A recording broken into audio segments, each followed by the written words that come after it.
Warning. The following episode of Orsini's Uncensored Mind contains explicit language and adult content. The thoughts and opinions stated on the show are reflective of AJ Orsini and his guests exclusively. But seriously, guys, the show's called Uncensored. If you got a problem with bad language, I really don't give a shit. It's been 84 years. It's champion! Frog Splash connects! Samoa Joe senton! And now Samoa Joe driving Andrade into the canvas! Samoa Joe has won the United States title! Here is your winner, and the new United States champion, Samoa Joe! The path has been painful, long and arduous, but Samoa Joe has finally captured his first title in WWE. It's about damn time. It's about damn time.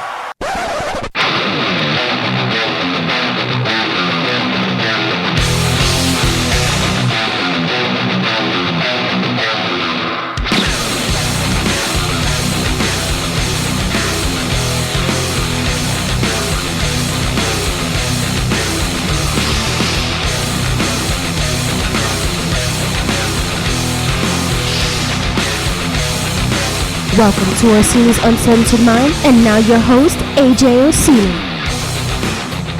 How the hell is everybody out there? This is your boy, this is your main man, your Tommaso brother from another mother. This is your host of Orsini's Uncensored Mind. This is AJ Orsini. How the hell is everybody out there? I'm reaching out to all of you right now in a late, wintry, frozen tundra that is Brooklyn, New York. This is a late Tuesday evening. I'm going to be 100% honest with all of you right now, as I always am on every single episode. Of course, tonight I am bequeathing onto all of you episode 79, and I am going to shoot straight from the heart, ladies and gentlemen. It is late. It is in the wee hours of the AM here. We have had some complications and obstacles that were seeked out and overcome here, but I am short, so to speak, on time this week on when I am able to fit in literally everything that I must fit in order to live my life normally here. Work, school, whole bunch of stuff. This was a very cluttered week, so I am doing this in the wee hours of the AM here. So if you start to hear me drift or drop at some point in time during this episode, please forgive. But I'm going to give you guys 1,000% of everything that I've got here. And as a matter of fact, I have developed a show here. Normally, I fly by the seat of my own pants here. A few notes here and there, general guides and direction. But alas, tonight, episode 79, I told you guys I had some new shit on the horizon. This is something that I was developing for a while now. I've really been trying to come to terms with how to put this kind of project together, and I'm very curious to see how this is going to go. So, what I have decided to do, if you've clicked on this episode, you clearly see that the name of the episode is The Lightning Round. Okay, now, the way that I just said that right now is about as much energy as you're going to get here. So I'm going to try to kick up the energy a little bit. We're going to do this again, and we're going to go, The Lightning Round, round. See that? That was actually really cool. Sound effect worked pretty good. I'm actually pretty talented at this. Anywho, in any way. What I've decided to do is, we're going to do something here called The Lightning Round. What that essentially is I'm going to pick several topics. As a matter of fact, the number may change from time to time. Tonight, we're going to go with the base number of 15. I have chosen 15 pro wrestling topics in which I will be discussing, and each topic will be given only 3 minutes. That's it. I have a timer that will not only be in front of me, but will be heard by you, so you will know when I should start and when I am supposed to be done. This is going to go PTI style. If you don't know exactly what that is, PTI, pardon the interruption, it's a show on ESPN where they do something very similar to this, where they go on for a set amount of time on a particular topic. The whole point is to run through as many topics as possible. That way you can keep the viewer or the listener kind of interested in what's going on.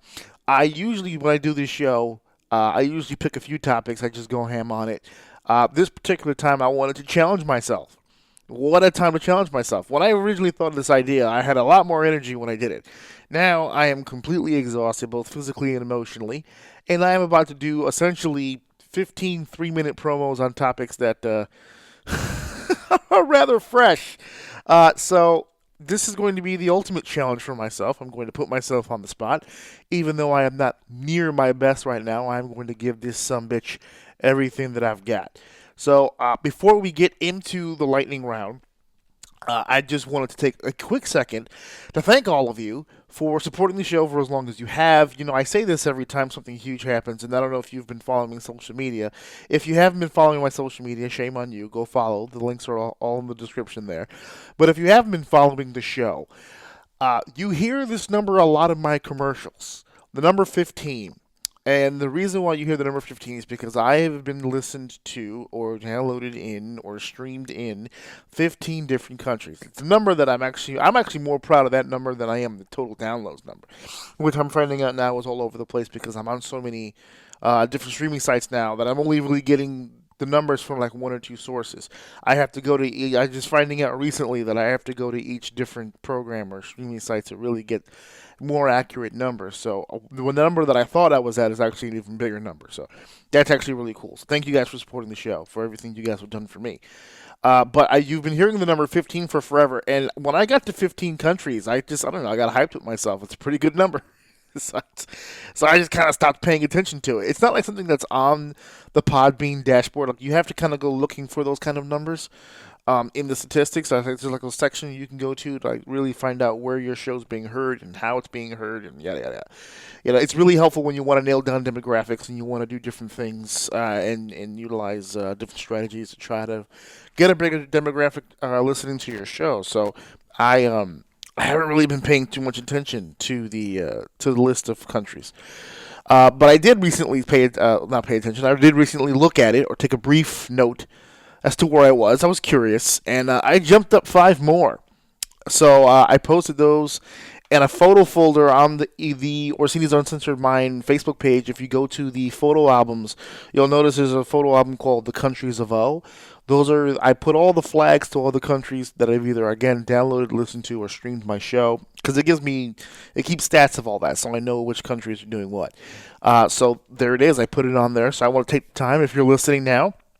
I recently got a nice little boost in France, so if you're listening out in France, or any of the 20 countries, thank you so much for listening to the show. I don't have a bilingual version, so if you're listening to my show, I really hope you know English. I hope you didn't click on it and realize, oh, I don't know what this guy is saying. Fuck this.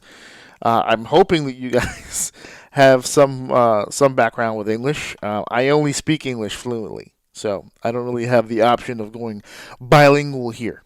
Nor do I have the payroll here on the budget for the show to get any translators in here. So, if you are listening to the show in another country, thank you so much. If you are here in the States, once again, also thank you. I'm almost up to 50 states here. Almost. I think I'm in the high 30s right here.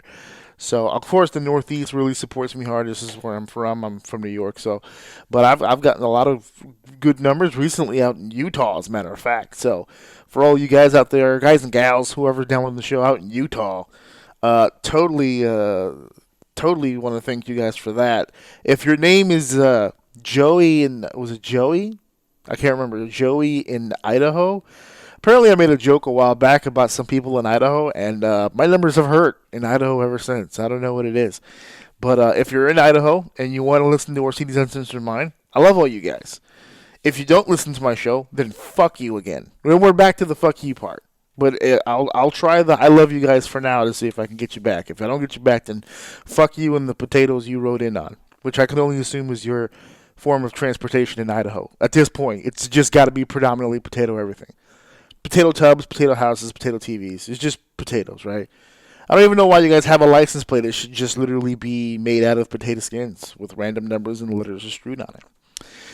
But I do love you guys, so if you want to listen to the show, please do. So I want to take time out to thank you guys for that. Obviously, the different platforms. A lot of stuff going on here on Orsini's Uncensored Mind. Guests coming up. Again, I don't like to make announcements on guests and stuff like that because I want to make sure that when I make the announcement that someone is coming to be on the show, I want to make entirely sure that they actually show up. But there has been some big talks for some big things leading up to WrestleMania weekend. Like I told you guys, WrestleMania is going to be in North Jersey, very close to New York City, where I'm at. So there's a lot of people coming into the area for that one particular weekend. I have been working diligently to get as good a guest as I possibly can with that cast of characters. I had my eye on one in particular as my number one choice, and it looks like my number one choice may actually happen and come through here. So that's going to be very cool. I cannot wait to make that announcement as to who's going to be the big, huge guest coming up before WrestleMania weekend. And I'm trying to get him on before WrestleMania weekend because I know during, forget it. I'm not going to see anybody. I'm trying to get as many people as possible before WrestleMania weekend. Also, as a backup, I made a joke. I believe it was with Ian for one of the episodes that I wanted to do a live WrestleMania podcast, a live episode, WrestleMania Round Table, my first live round table. We made a joke when we did the top 5 in your houses. We ended it with that joke. I might just do it live. Well, ladies and gentlemen, that is the huge announcement I wanted to make here. It's going down. We're doing a live one. I'm going back to the studio where I did my 1-year anniversary. I haven't set a date just yet for the actual filming because, like I said, WrestleMania weekend is going to be very difficult to figure that shit out. But I definitely wanted to do a live episode for that for 2 reasons. A, I just want to do live radio again. That's pretty cool. Second, this time live radio with a bunch of people is going to be even better. It won't be too much. I'm not going to have any disastrous stuff going on in your ears. I will be joined once again by Stephen James, so I will go ahead and announce that because I need Stephen to get into the studio, so he's guaranteed to be on the show. It's his studio that we're going to be walking in. As a matter of fact, he has a podcast that you guys should really check out. I shared that recently on my IG. You guys can check that out. So he's definitely going to be on. The 2 guests I will keep to myself until I figure out what's going on. But it will stay at the usual 4. I'm not going to go overboard and have a bunch of people, yada, yada, all yelling and talking over each other. That's not going to work for anybody. So definitely wanted to do that. There is another announcement that I want to make, but I want to get started with this lightning round stuff. I'll make some more announcements at the end. So stick around for the end to find out what's going on with that, because this is one of the hugest, the biggest of the announcements is actually involving you, the fans, the listeners. So stay tuned to the end to figure that out. But let's get into the lightning round here. Let's really get this started. Once again, just to remind you guys, it's 15 topics at random. I do have a list, but I'm not going in any particular order. So I'll pick the topic there. I'll start the timer. We'll do the 3 minutes, and I basically have 3 minutes to get my point across. If I can't do it in 3 goddamn minutes, then I gotta work on my shit. This is me getting better, folks. This is me challenging myself, trying to be a better performer for you guys, and at the same time getting you guys into the conversation. If any of the 15 topics that I bring up tonight ring any bells with you and you feel like you want to share some shit too, please feel free to hit me up and we will discuss this shit on the show. I say it all the time, and I've done it in the past. So hit me up. Not afraid to be cold on the carpet for anything, or if you agree or disagree, just hit me up. So lightning round. I'm sorry, wait, no, let me do that again. So guys, lightning round. Pretty dope. Okay, so we're going to start this timer up. I think you should be able to hear it. So let me double check here. This is going to be really dope. I think it's going to be really fun. All right, so if I put this in here, will I be able to see it? Nope, I'll just be able to hear it. And I don't want to do that. I actually want to see it, because that will help me in deciphering when I need to go home, baby. 3-minute promos are not easy things to do, so I'm just going to, and I have to do 15 of them, so I'm kind of setting the bar. See, as you can hear, there's the bing, bing, bing, and boom, there you go. That's going to be the start of the 3 minutes. Let me skip ahead so you guys can understand how this works, and then 10, 9, 8, 7, 6, 5, 4, 3, 2, 1, and then bam. Oh, that is annoying. Good. And it gives you a few seconds overtime. I will try my best to not use the overtime. I think it's like a 5-second overtime. So I'm going to do my best to not utilize that. The plan here is to go topic from topic. So as soon as you hear that, we start over, or start the clock over, I go to the next topic, and we move on. I can promise you 2 of these topics are going to give me a problem because there's probably just too much to talk about. But I'm going to give it my damnedest, okay? All right, so here we go. The lightning round. Okay, start her up, bitch. Got my beer ready. 3 minutes to start. Boom, 3 minutes begin here. As of course you guys have learned this week, Bruce Pritchard is returning to the WWE. He is returning to the creative team, which he's been a member of the creative team since the 80s, pretty much on and off. This guy went from WWE to TNA to MLW to all kinds of shit. This guy's been a road agent. He's been a manager, an on-air talent, a boss. This is the same guy that had the shouting match with Jim Cornette on his return, which also lasted the blink of an eye. Anywho, this guy's been around for a long time and predominantly has been known for his work with the WWE. When he was in the WWE system, even as a creative guy, he basically worked under Vince McMahon a lot. He's the one guy that I think has a reputation of being able to look at Vince and say, yeah, that might not be the best idea, and not get his head chewed off. Why am I bringing up that particular portion of his job? Well, for everyone who heard about Bruce Pritchard, everyone's been kind of 50-50. They're kind of for it, they're not for it. Some people think it's a lateral move, some people think it's a step backwards. I don't think anybody really thinks it's a step forward. I think anybody with a brain in their head will pretty much tell you that he's not going to really do a whole lot for the overall production or the overall vibe of the show. I don't think Bruce Pritchard has anything up his sleeve that's really going to change the whole foundation of the goddamn thing. But I will tell you this. I am actually for this. I love it. I love the idea of Bruce Pritchard coming back, but not if he's going to be thinking, not if he sits at the table and actually believes he's going to come in and creatively just shake the shit out of things. That's not going to work. That's not his role. I think his role should be exactly what it was before, minus some of the responsibility. He has the ability to tell Vince no. And that's something that the locker room, the management team, the creative team, road agents, that's something that's sorely needed in the WWE. There has to be someone that Vince will look at. Well, the guy will say, Vince, no, not a good fucking idea. And Vince will genuinely consider it. You know, everybody else, he's just so dismissive, and he just pushes everybody away and just says, no, listen, this is the way that I want it. This is the way that it's going to work. Bruce doesn't need to go into a creative meeting with a notebook full of shit. I just need him to hear someone come in with a notebook full of shit and be able to tell Vince, listen, I think some of this is good, I think some of this is bad, and Vince genuinely listen, okay? I'm sure with all the things that have been going on in the WWE, especially the main roster so far, Vince has been bending but not breaking. This will make Vince feel more comfortable and kind of pulling back and letting some of these modern ideas that have been pitched to him kind of come to fruition. So I'm actually really good with this. I hope he plays his role well, and I hope that he's able to convince Vince, there you go, to kind of take a step back and really assess things before he puts him on the air, because some of this stuff sometimes can get a little confused, man. Bam! Look at that! Look at that. That is sexy as shit. All right, start the clock, baby. Boom. We can take a swig of the beer, man. Also this week, we had some disturbing news as one of the WWE/NXT biggest stars here, one of the most talked about stars, the one superstar everyone seems to be getting on board with and pretty much co-signing on, and that's the owner, the possessor of Goldie, Tommaso Ciampa. We heard some unfortunate news about him this week. He is suffering from a neck injury. Now, from what I understand, he's been having some tension. He's been having some feelings in the neck that have been not so good for a while now, but now he's been to the doctors, he's been seen, he's been checked on. Now he's being pulled from shows. It appears the neck injury is a lot worse than they thought. There's talk of him being gone for several months now. For those of you who are unaware, this has happened to him once before when he had the ACL injury. He was out close to 8 months.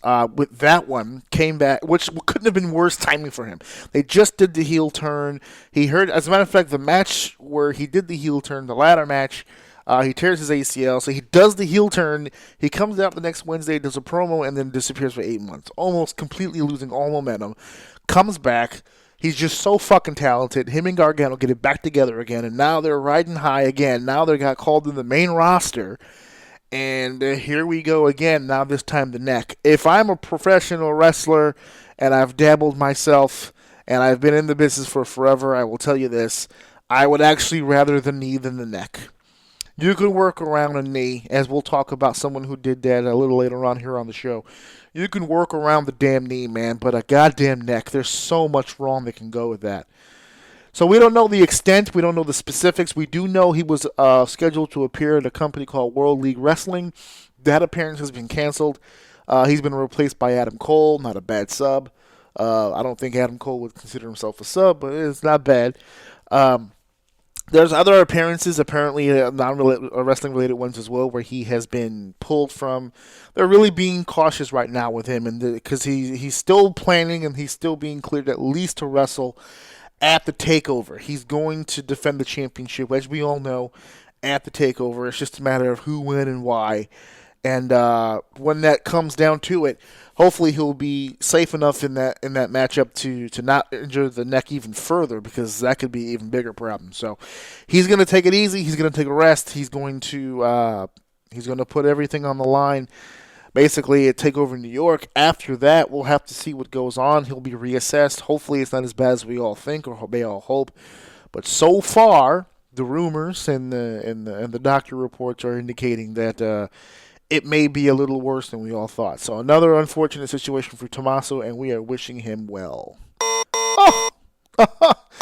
Oh, let's stop here and start over here and pick it back up. Another swig here. I'm taking a drink routine. There is an individual who's been making the media circuit. He has been all over the place. YouTube. He's been on all forms of social media, even Instagram. It's been crazy. He's doing interviews outside of his gimmick. He's doing promotional material for people in Puerto Rico. It's all over the place. Who am I describing? The last person you would suspect, folks. That's right, The Undertaker has been very Undertaker-like recently. The Undertaker has been giving everyone the indication that his contract has been up for a while now. He's been kind of leading his own Mark life, no pun intended. His name is Mark. And he's just been kind of doing his own fucking thing, man. This guy is just all over the place. He's talking to all the right people. He's doing all the right things, man. He's just living life. This guy has lived the gimmick for, 2019, so 92, we're talking about 18 plus 19, that is 7, that's about 27 years, for Christ's sake. The guy's earned an opportunity to fucking, I thought my math was completely wrong on that, 37, almost 37 years, Jesus Christ. My math has got to be really wrong on that, but I don't, well, no, I'm going to get this right. It's been 27 years, 92 to 2000 is 8, and then plus 8, so it's 19 plus 8, yes, 27 years. So, yes. I just wasted a whole bunch of my time on that. But it doesn't really matter. He's been doing this for a long time. He's been playing straight down the line. The guy didn't go to the Hall of Fame for forever. This guy rarely did interviews outside of the WWE. I mean, everything was about protecting that gimmick, and it was smart. It's one of the greatest gimmicks the WWE and I think pro wrestling as a whole has ever really seen. But the contract is over, and it seems that he's ripped that Band-Aid off, and he is all over the place doing all kinds of promotional shit. There was a situation called there's an event called the Starcade or Starcast podcast that he was going to be appearing on, which was going to be taking place same day, same place as Double or Nothing with AEW. And I guess a few people at WWE Titan Tower got their panties in a bunch there, got all kinds of nervous. And I don't know if it was money thrown at him or what it was. He hasn't gone public with it, but all of a sudden, after Vince McMahon came out, or was found out that he was really against Taker being on the show, there was a brief moment where he was on, and then a brief moment where he was off. So I don't know if money exchanged hands or what the case may be, but Taker's no longer doing it. Taker himself has stated that there's a very good chance he's not going to be at this year's WrestleMania, and good for him. He needs to take a break. Less is more with him. He was only doing once a year, and still once is more. I saw that SummerSlam match with Brock Lesnar. I was there in the building, and it scares me every time he takes a bump. So if he's done, then be done, bro, and just have fun, enjoy it. You deserve it. 27 years. 27 years. All right, you're like an annoying alarm clock. I get you. Go ahead, start it up, bitch. All right, this is going faster than I thought. Here we go.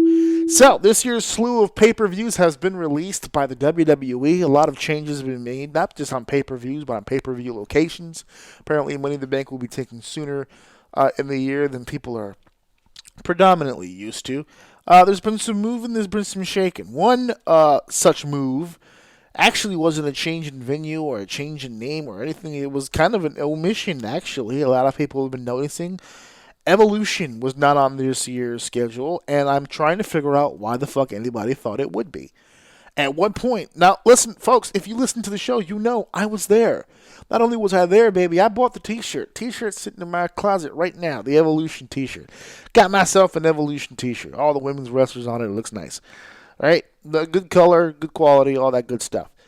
It was never discussed that this would be a continuous thing. I don't recall anyway there being any real serious discussion about people saying that we were going to do an all-women's pay-per-view every fucking year. I don't know where the fucking hype came up about this being an annual thing. Would it have been nice if it would have? Hell yeah. Especially in the position that it was the last time, that October show. It's usually a very dead period, even for me, and I watch everything all the time. It's traditionally a very low period. SummerSlam and Survivor Series is kind of rough. It's usually rough. Evolution kind of sparked some interest in me. I was really interested in that show, and I was really invested in all of that. And to be honest with you, if they did another Evolution show, I would be all for it, because I'll tell you this. If they did not the opposite, if they did exactly what they did with the Rumble, if they did with Evolution, I told you guys, it's been a long week. If they did with Evolution 2, we'll say, that they did with the second Women's Royal Rumble, I would be good. Because the second Women's Royal Rumble was absolutely perfect in comparison to the first. Less nostalgia, more on the future, more on the current, more on the here and now. You know, that Evolution pay-per-view was a lot of tribute to the past. You know, you had the Trish and Lita tag team. You had a lot of nostalgia faces in the Battle Royal. The predominant strong matches were current superstars, and that was smart. But if they did another Evolution, I would love it to be even less nostalgia than it was the first time. But so far, we have no indication that there will be. Now, the women have not taken a step back. We're still going to probably get a female main event at WrestleMania. We're going to discuss that also as one of the topics here. The NXT Women's Tag Team Championship showed up on NXT not too long ago, and they've made the announcement they're going to be sharing that belt with all brands. And so that's a big step up for NXT. They have Bayley and Sasha back, especially compete. Oh my God, can you imagine Io and Kyrie against Sasha and Beck and Bayley for the tag titles? Absolute dopeness. So I don't know where people came up with this nonsense, but I'm not that upset that they're not doing another Evolution. Woo! Yeah, I get you, buddy. I don't need the overtime, brother. Kick up and give me another. Feed me, I'm hungry, baby. So, we're going to do a two-parter here. I'm going to do one part that connects to the other because I think it'll help me with what I'm discussing, and I think that they fit. So, let us discuss exactly what took place this past Monday on Monday Night Raw, baby, as The Shield, for the fourth time, baby. Fourth time that The Shield has reunited, especially coming off of the heels of a disgusting breakup between Dean Ambrose and Seth Rollins. Remember the whole deal? Roman comes out, does the whole leukemia deal, and then Seth and Dean come out for the tag title later on in the main event. Dean turns on Dean turns on Rollins, and here comes the big heel run from Dean, and Dean burned his flak jacket, so I don't know what they're going to do for the reunion. He's going to have to hit up Amazon or something. And as soon as, I think it was the last week when Reigns came back and him and Rollins saved Ambrose from a beatdown, and then this week when Ambrose actually did come out to discuss the Shield thing, but he got sandblasted by fucking Elias. Right when they did the whole they're all together beating people up stuff, and then they did the big Shield pose at the end there. The crowd exploded. Everybody got happy. I'm going to show you this is the exact audio recording of what happened in my house when that shit happened. Okay, you ready? Yeah, that's exactly what happened. That's the exact sound. I'm done. I can't do this shit anymore with you people. I cannot. I looked the other day in anticipation of this topic. Well, not the other day. I think it was yesterday. At the first reunion, when they did the whole deal with the Bar and the Miz, and then they did the whole Shield thing. Not that one, but the next Raw, when they came out through the audience with the full gear, and they got that huge fucking pop for once. That was the Shield return, baby. That was awesome. And they got sidetracked. And they got derailed because of all the injuries and a lot of shit going down. And it was just a complete failure all the way through. Every time they got fucking momentum as the Shield, it just got doused by a bunch of shit. Roman gets sick, so they had to replace him with Triple H and Kurt Angle. And then Roman comes back, but then Dean gets hurt. And then Dean comes back, but Roman's got cancer. It's just the fucking Shield is just cursed. They are fucking cursed. I can't do the Shield anymore. It's done. It's over. You've built them up as individuals so well that I don't care about the group anymore. I just don't. I know that they enjoy doing it, which is fine. It's nice and all, but I don't need it every fucking time. Every time they write themselves into a hole. And the whole thing with Dean did not make any sense at all. Why the fuck would Dean even want to do this? Bam, bam, bam. That stops that topic, and I'm going to continue on here with Dean because that's my exact point. And go. Why would Dean even want to do this? Because the contract situation is still up in the air, ladies and gentlemen. Work or no work, you can have the debate whether or not Dean Ambrose is staying with the WWE or not staying with the WWE. But the fact of the matter is he has not signed a deal yet. Now, there are people within the know who are saying that they're going to try to get him to sign one before Mania, so they can have a plan in place for Mania to see what happens to him after WrestleMania. And the only logical explanation for Dean at WrestleMania at this point would be Roman Reigns. There's no other opponent for Dean Ambrose. There's no other opponent for Roman Reigns. The whole deal of Dean and Rollins having a falling out because it was always about Seth and it was always making it about himself. Well, what about Roman?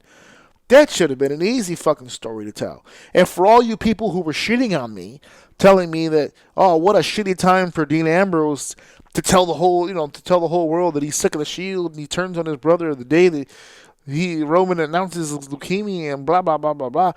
I made a pitch when that happened. I said, everyone's saying that he went too far. I don't think he went far enough.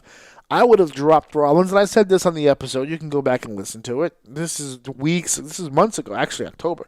I said it on that show. I would have dropped Rollins, right? Here comes Roman down the ramp to find out what the hell's going on. There's a bit of a scuffle or whatever, and then he drops Reigns. I was a little bit more specific on that show, but I don't have time to get into detail. He drops Reigns. On the night that Roman Reigns announces he has leukemia, Dean Ambrose drops him on the top of his head, dirty deeds. Can you imagine the fucking heat? And now this situation that spot would have made this situation more confusing, because I think Reigns would have still used the whole life is short bullshit to write themselves out of this fucking huge ass hole they wrote themselves into. They still would have used that whole deal, but I do predict that Dean Ambrose will be turning on the both of them, or if not just Roman, at Fastlane, leaving them hanging them out to dry, and leading up to that matchup. And that way, it's twofold. Dean gets a matchup he knows he'll enjoy, and he can go out on his back. Roman gets a big win at WrestleMania without being shoveled down everyone's throat. He gets a clean win, and everyone's fucking happy. If you want to get an idea of how confusing it is about this whole Dean Ambrose situation, head over to the WWE Network right now. They have a wonderful series, WWE Chronicle, where they chronicle the stories between a particular time period for a superstar. They've done a few of them, Becky Lynch, Samoa Joe, there's a bunch there. Watch the Dean Ambrose one, and you will see a guy who is completely and utterly fed up with all of the bullshit WWE has to fucking offer him. It can still be a work, and I'm leaning more towards the work, but you can see legitimate fucking disgust in this guy's face. He has no fucking clue what he really wants to do, except for the fact that he knows what he loves. Man, this is going by fast, as a matter of fact. So, I didn't hit the play button. Hit the play button, baby. We have another topic. I'm hungry, baby. Give it to me. Bam! This past Saturday, the 2nd, At the Target Center in Minneapolis, Minnesota, WWE had a house show that took place, and there was a surprise return. Mustafa Ali, back from getting punched in the goddamn face, fresh off the injured list, returned to action to compete against Daniel Bryan for the WWE Championship at this house show. This matchup answers a lot of fucking questions and also starts off a lot of questions as well. As far as the answering of questions, this whole Kofi Kingston thing, and I said this on the Kofi Kingston episode. If you look back a few weeks ago, I did an episode, Kofi's Time, Past or Present, where we discussed the whole Kofi Kingston situation, 11 years of battling and trying to get noticed. He was a substitute in the big Elimination Chamber match and the subsequent Gauntlet match. He was a substitute for an injured Ali. And he came in and he had a hell of a performance and he stole the show on both occasions, the Gauntlet and the Elimination Chamber. And here we all are now. We may very well be on the road to Kofi Mania. But at the same time, lest us not forget, he was a substitute for Mustafa Ali. This guy is talented beyond belief. This guy is ridiculously good. And the WWE has very high hopes about him. He's not the biggest guy in the fight, but he's extremely talented. As a matter of fact, somebody made a good point. Mustafa Ali and Daniel Bryan competing for the WWE Championship is odd because if you look at the two of them and take them at face value, you would think that would have been round 2 of the Cruiserweight Classic.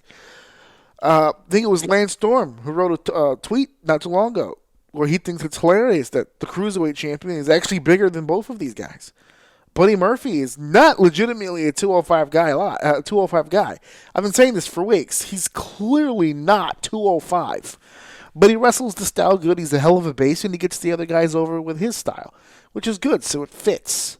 But he is legitimately bigger than Daniel Bryan and Mustafa Ali. So we had two people competing for a heavyweight championship that probably would have had a hard time qualifying for the Cruiserweight Championship based on size when it comes to their champion.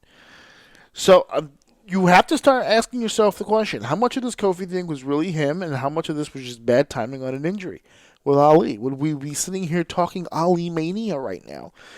Probably not. But you know what? Good on Ali. I know he got hurt, but it's probably a good thing. This whole thing would have been rushed. It would have been rushed. Take your time, develop, get some feuds underneath you, get some big wins, and head over to SummerSlam with a fucking chip on your shoulder. What kind of a storyline do you think they can come up with if Kofi does win the WWE Championship after subbing for Ali? That's a nice little WWE title match at SummerSlam, don't you think? Oh, let's start this bitch over, baby. And speaking of bitches, let's get on this. Boom. Not that these women are bitches. They just keep referring to each other as bitches over and over and over. Rowdy, Ronda Rousey, and Becky Lynch, their feud on Twitter continues. It's been on and off for a while now, but it got heated this past week. It's almost like I'm forgetting, and I've done this a few times, and I know other people have. It's almost like we keep forgetting that this match hasn't been changed for zero reason. It still feels like it's a one-on-one fight, as it should be. This should not be a triple threat match. It should be a one-on-one contest.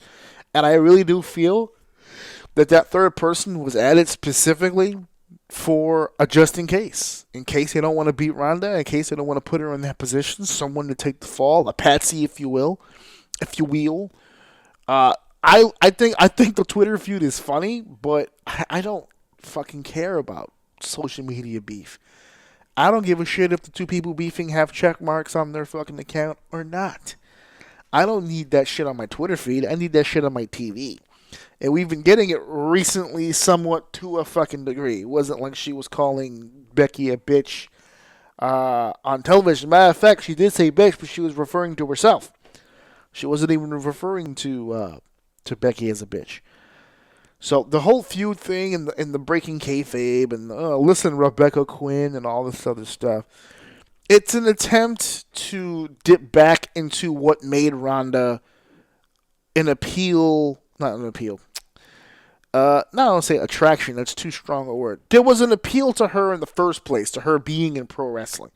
The realism, the ability to go in there and be real and to shoot and be dangerous overall. If you look at her credentials, she's in the Brock Lesnar, Kurt Angle category. But it's hard for people to perceive her as that because, let's face it, she's a woman. And wrestling fans are just trained to think in that way. Ronda goes against that conventional thinking, the way that she should be packaged anyway. It's just unheard of. The way that they should be packaging her as a performer is unheard of. They don't really treat women like that. But she's been helping change the game here, and not just her, but Becky Lynch also being the forefront. I mean, these women are closing the shows out every night. They're closing Raw, they're closing SmackDown. So it's getting bigger, it's getting stronger. But I don't need this on my Twitter feed.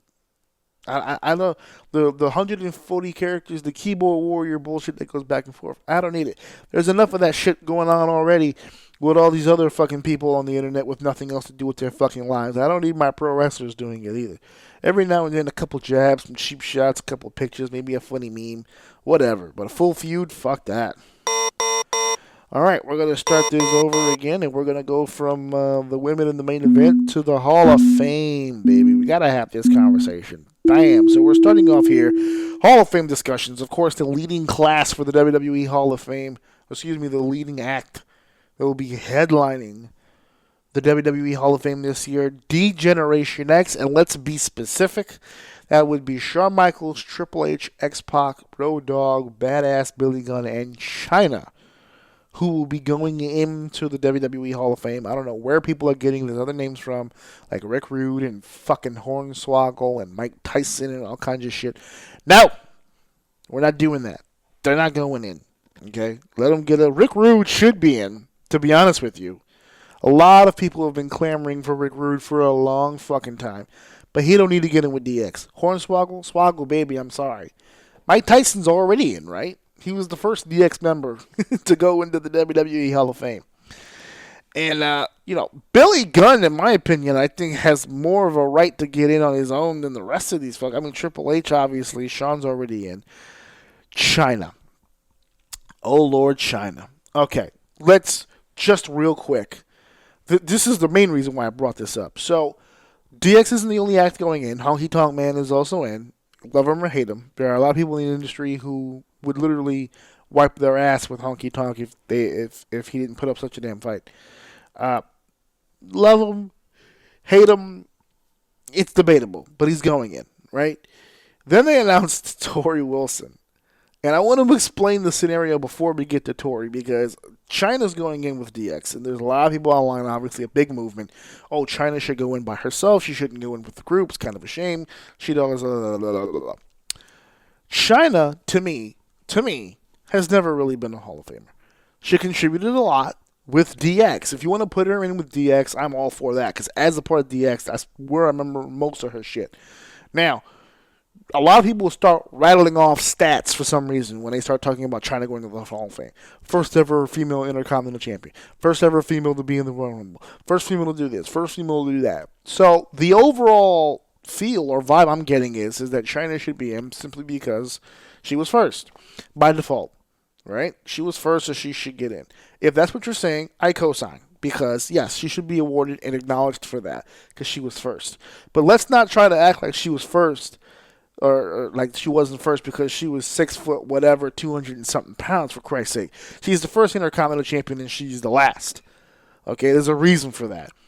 And I've been arguing this all week with the whole Chyna deal, but now I have to stop. I have no legitimate argument now. It's completely thrown out the window because they're adding Tori Wilson. So that completely throws everything that I've been saying about Chyna completely out the window. You might as well put her in as a singles. You might as well, everything's up in the air now if Tori's fucking getting in, so fuck that. Jesus, if Tori's going in. I know, okay, all right. We're back at it again here. Here we go. I like this. This is pretty cool. Swig. Killed 3 seconds with that swig there. Let's talk ink, baby. Let's talk tattoos. Obviously, last week I ran down some of the releasings that were taking place amongst performers in the WWE, one of which was TJP. TJ Perkins was released, and we're finding out now that the reason why he was released, besides from not really much of creative can do with him, or had for him, but apparently he had gotten some unauthorized tattoos done. If you look at TJP now, he pretty much has sleeves going, which is amazing. He's been like one of the most clean-cut motherfuckers on the planet for a long goddamn time. And yet, here we stand. And apparently a lot of people were freaking out online. Well, how dare they, this is their own personal life. It's their body. It's their skin. They can do whatever they want. Okay, so the reason why I'm bringing it up is because you're all dumb, and you probably shouldn't take that stance because it makes you look foolish. It's a company. It's a business. And their main product is you and your body. And when you taint that body without their wishes, or if you taint that product, they can't sell it anymore. Matter of fact, they don't want to sell it anymore. The only appeal that TJP had was he had this younger, hip vibe to him with the video games and the dabbing and the outfits and all that stuff. Never mind, he's like a 40-year-old, like, he looks like he's 10, but he's like 5,700 years old. It's ridiculous. But he just never ages. So you want to go with that young, youthful look. It grabs a certain section, especially with the cruiserweight style. And he just threw all that shit out the window. He just decided he wanted to get tattoos. And that's fine. He's a grown man. He can get tattoos. I'm not saying you shouldn't get tattoos.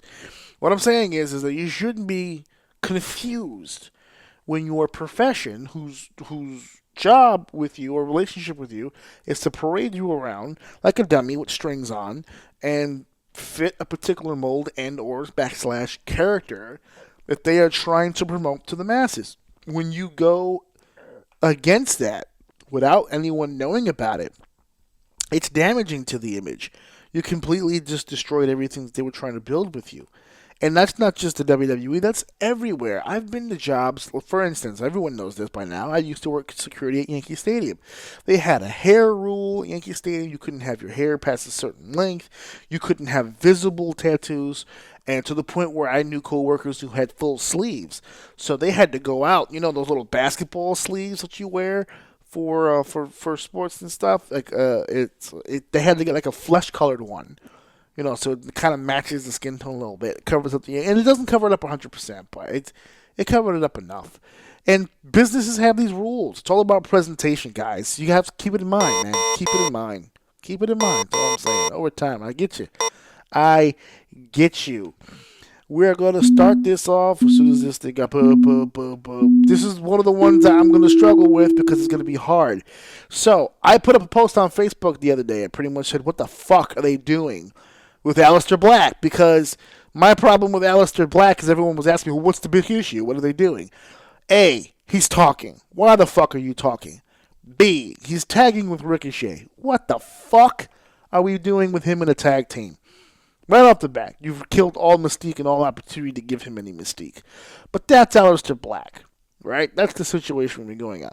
So when I made this post, immediately people were like, whoop, there it is, folks. That's how they do. They fuck up these NXT call-ups all the time. And it started getting me thinking, do they really fuck up NXT call-ups all the time?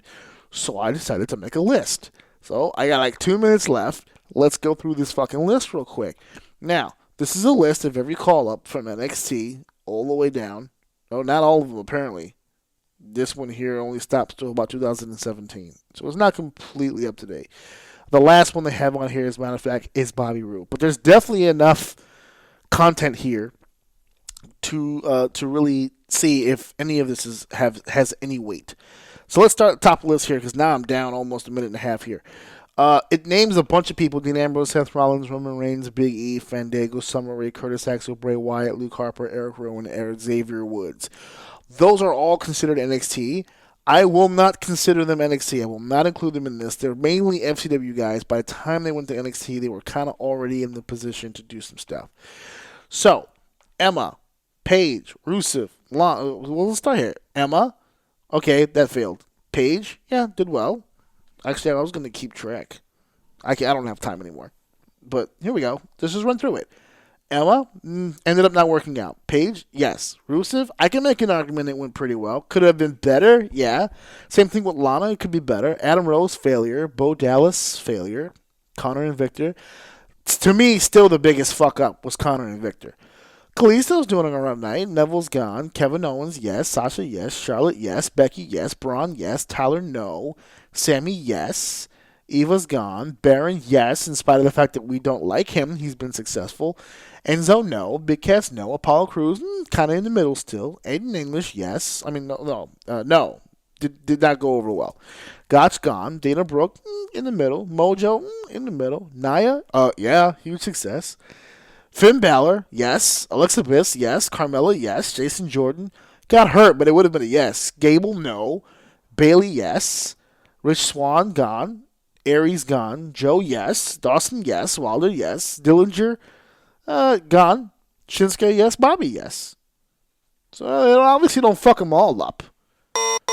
Man, I really wish I had more time to explain that. See, that was one of the ones that I knew was going to be tough, but there was I wouldn't say always. I was kind of 50-50 on that one. All right, let's start the clock. I don't want to jump myself. Let's not get too deep into shit. So, I also put up something else on social media. Guys, if you're not following me on social media, you are missing out. I put a poll. A poll was put up, and I had a very specific question. The question was, on April the 6th, the Madison Square Garden will house the New Japan Ring of Honor G1 Supercard at Madison Square Garden. First non-WWE event of this caliber taking place. And I want to say 1, 2, 3, 4, maybe 5. 5 of their biggest guns, that being the Elite. Cody Rhodes, Kenny Omega, the Young Bucks, Hangman Page will not be in attendance for this event. Does that hurt or does that not hurt your interest in this particular show? And it was almost 50-50. And I'm going to be honest with you, I think some people are fucking lying to themselves, to be honest with you. I think they're lying to themselves. I think when the tickets, I remember specifically sitting in front of my computer when the tickets for the G1 came out. And boy, let me tell you, those tickets were expensive, right? It has to be. It's the Garden, right? You got to make that money back. But I really considered it. And at the end of the day, because I knew I was going to WrestleMania and WrestleMania was going to cost me an arm and a leg, I didn't want to bust the bank on 2. So I picked WrestleMania. So I didn't get a ticket then. But when I did, when I was considering it, I should say, it was a really tough decision because I wanted to see X, Y, and Z. I wanted to see what Kenny Omega was going to do. I wanted primarily Kenny Omega. I've never had a chance to see Kenny Omega work, or I've never worked with him. I've worked with almost literally everyone else in the Elite. I've never worked or had a chance to work with Kenny Omega. And I really wanted to see him perform live. Now, I'm really glad I didn't buy the tickets because I can't see him live. He won't be there. So, me personally, yeah, my interest has waned a little bit. Now, as time passes, we get a little closer to the event, I'm getting a little bit more hyped. I know GOD is going to go against the Briscoes. They're still making plans as to who's going to compete against who. Ring of Honor and New Japan have a real opportunity right now to push some lesser-known talent and really give them an opportunity to shine. It would have been nice to have their big draws in the big building, but it's also another thing to have a whole litany of new faces make their way into the Garden for the first time. I think it means less because, there's not a whole lot of big names there, but I still think you're going to get a great show out of it. It's the G1. It's going to be a home run. Look at that. I've got 3 left, ladies and gentlemen. 3 left. Here we go. Start it up, big man. So, you want to hear about some LOL stuff. Let's talk about some funny shit. So, when you talk about weird stuff going on, grimy stuff, just under the radar, filthy, disgusting, garbagey kind of things, let's talk Jeff Jarrett. Now, Jeff Jarrett is currently in the WWE. He's signed a Legends deal, if I'm not mistaken. He's actually an active competitor right now for the short term, of course. I'm sure they'll give him something along the lines of WrestleMania, maybe a Battle Royal appearance, and then that'll be the end of him. But for the most part, he's with the WWE pretty hardcore. Now, before his return to the WWE, he had another position with Anthem Sports, the owners there of Impact Wrestling, as we know. Jeff Jarrett was with TNA, right? He was a co-founder, yada, yada, yada. Left. He started Global Force Wrestling. And when he went back to Impact Wrestling, they integrated the two so that they can kind of work with each other, co-promote. And somewhere along the line, Anthem Sports just kind of got a hold of the Masters. Masters being the footage, the primary footage of apparently 16 one-hour episodes of Global Force Wrestling show called Amped. Anthem Sports had hold of it, so Jeff Jarrett is in the middle of suing them for those Masters. He wants that material back. I'm sure he wants to make a quick buck, because a lot of those guys that were on those shows are current WWE superstars. I'm sure he'd love to sell it to Vince so he can get his footage on the network and yada, yada, yada. So he's in the middle of a lawsuit right now with Anthem Sports to get a hold of that footage. The problem is, Anthem Sports no longer has possession of this footage. And you're ready to laugh? Because I laughed with a belly laugh. I laughed wholeheartedly because the reason they said, no, we don't have these episodes anymore. We don't have this footage. They asked, okay, well, what happened to the footage? We deleted them during the course of normal business activity. Wow, that is a douchey way of saying we just got rid of that fucking thing. So that wasn't even enough. When probed further as to what reasoning could there possibly be for deleting master footage of wrestling shows, especially 16 one-hour episodes, when they have a streaming site, the specific answer that was given was, we deleted it because we needed more space on our drives. Holy fuck. I have full libraries of shows on multiple drives in multiple places in this house. I've never deleted anything since I think 2002. I haven't deleted fuck shit. And they deleted all that fucking thing. And Jared has those things priced out $300,000 a piece. That's $4.8 million worth of shit he's claiming that's valued at that they destroyed. Yeah, I'm going to talk more about that at another episode. I'm waiting for some more information to come about that. But that'll be the end of that. I'm going to stick to the rules of this game here. I've got two left. One sad and one not so much. Let's go with the sad for now, so we can end it with something nice. And it's a little sad. Here we go. It's a little sad. It's a little underwhelming. It's a little upsetting. But there is a young woman, and I do consider her a young woman because it's unfortunate all this is happening. A pioneer, a woman who's been around for a long time here in the pro wrestling business. Her name is Luke Fisto.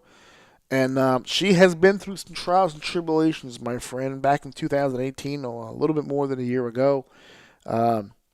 She was diagnosed with cervical cancer, which she beat. She's been a professional wrestler for well over a decade, competed all over the world. She has been with CZW, Shimmer. She held the Shine Championship for 529 days. She has been an absolute workhorse for women's wrestling for a long time. She came up during a time where there weren't a whole lot of ladies. And she was fighting dudes, and she was fighting whatever she had to fight and whatever she had to overcome to achieve her dream and become a professional wrestler. I personally had the privilege to work with her during my time with House of Glory. Consummate professional, wonderful person. You root for her, and it's upsetting. As a I wouldn't call myself a friend, but let's say a peer or an acquaintance. You root for people like that because they're just so good and natural, and those are the people you wish the most success for. And it just so happens that she recently, the last year or two, has just been a culmination of all of the opposite of that. Just negative stuff, bad things happening to her, and it's just very unfortunate. Now her career that she's worked so hard for, it looks like it's just about over. Not because of the cancer. She beat that, like I said. She has been dealing with huge knee issues for a while. It's just been revealed to her that she will need a full knee replacement, which will, forget wrestling, it's going to make it difficult for her basically to even walk.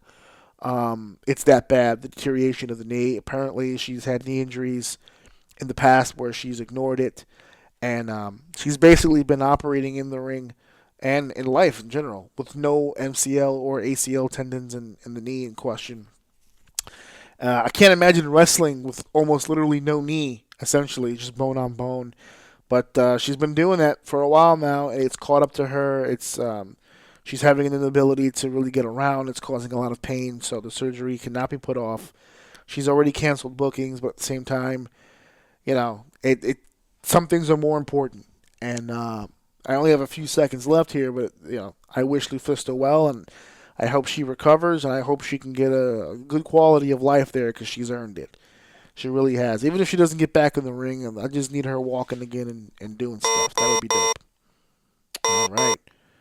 So our last topic here, that we'll bring up here. Hold on. Hit the button. Last topic we're going to get at. Last topic. And we're going to talk more Impact Wrestling.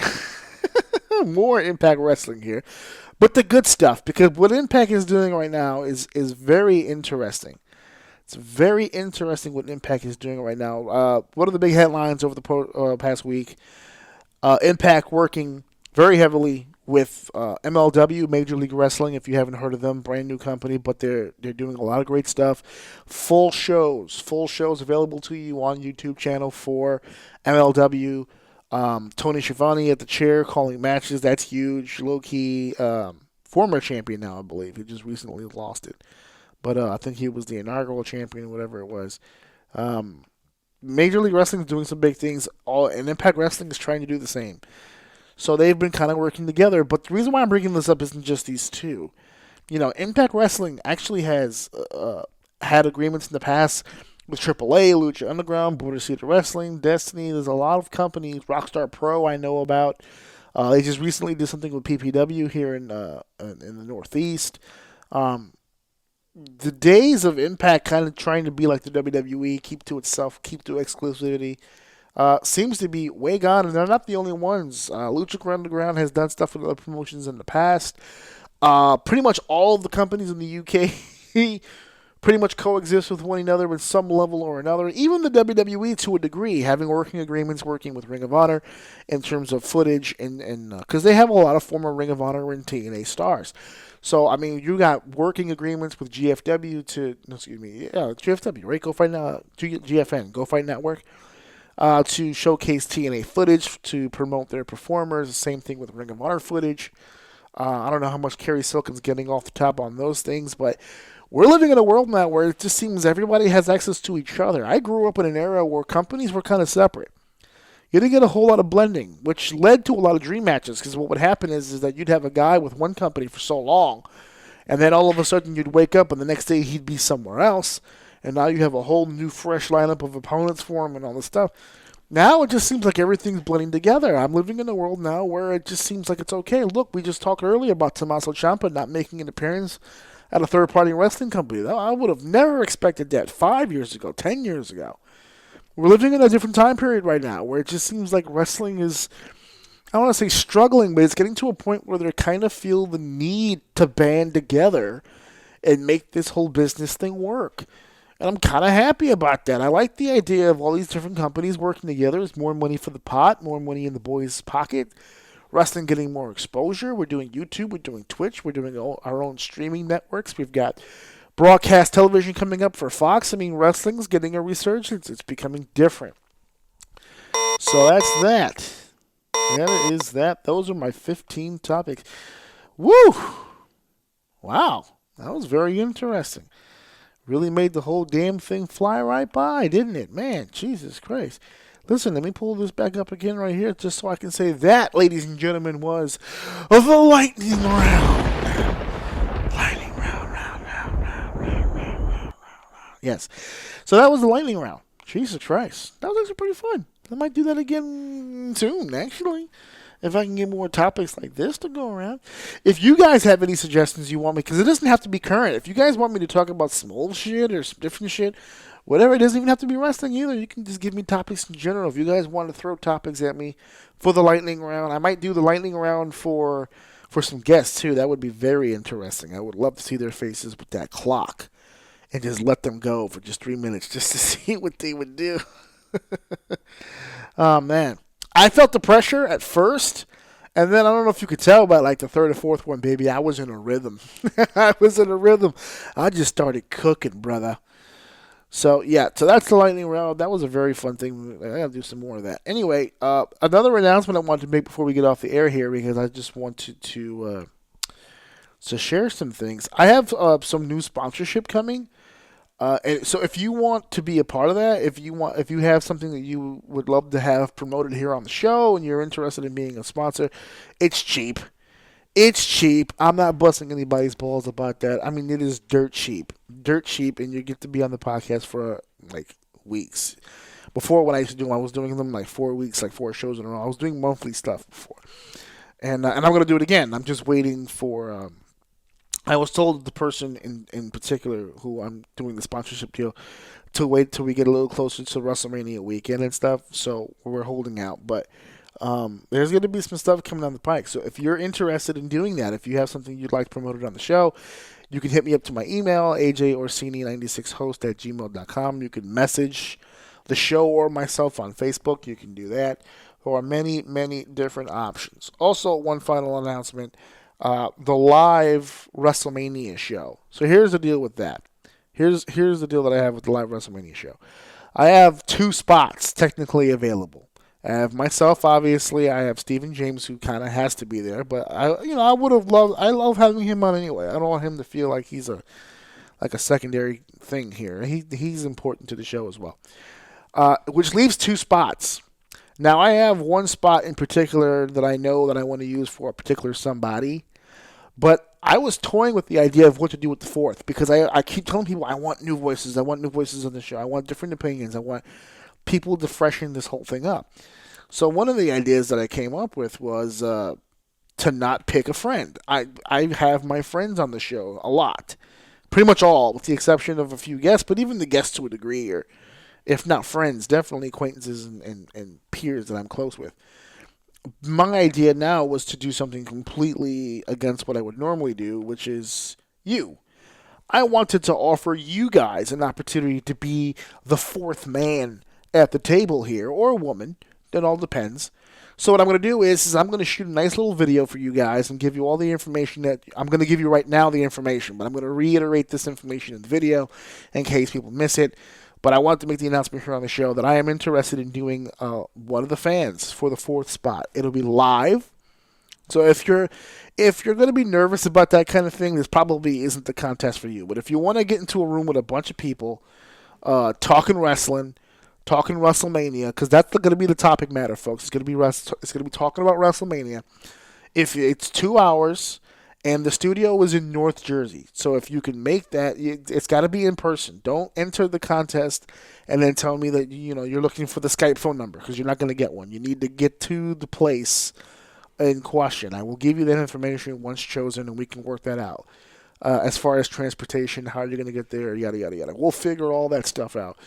But the first thing we have to do is figure out, how we're going to go about this. So the way that I decided to do this was WrestleMania is very huge to me. Last year I did a whole My Road to WrestleMania deal. I told my own story of what WrestleMania means to me, and I got very personal with that. What I want from somebody who's going to be the 4th person at the table is for you to share your story with me. There are many ways to do this and many ways for you to feel comfortable, or I want you to feel comfortable in doing this. 1, you can email me. I gave you the email address already, ajorsini96host@gmail.com. You can message me. Message me on Facebook or the page itself, Orsini's Uncensored Mind. You can message the page as well, and you can and put your information there. Or the 3rd, and this is the one that I really, really want, if possible. It will really increase your chances if you do this. An audio soundbite. Now, what information do I want sent to me? I already said it, and I'll say it again, but this time I'll get more specific. I don't want your personal information. You don't need to give me credit cards or your life story. What does WrestleMania mean to you? How important is it to your life? Be honest. If you're a wrestling fan, but it's really not that big a deal to you, if you can make a convincing argument as to why WrestleMania is not huge for you, but you would still like to be on the show, I'm willing to hear it.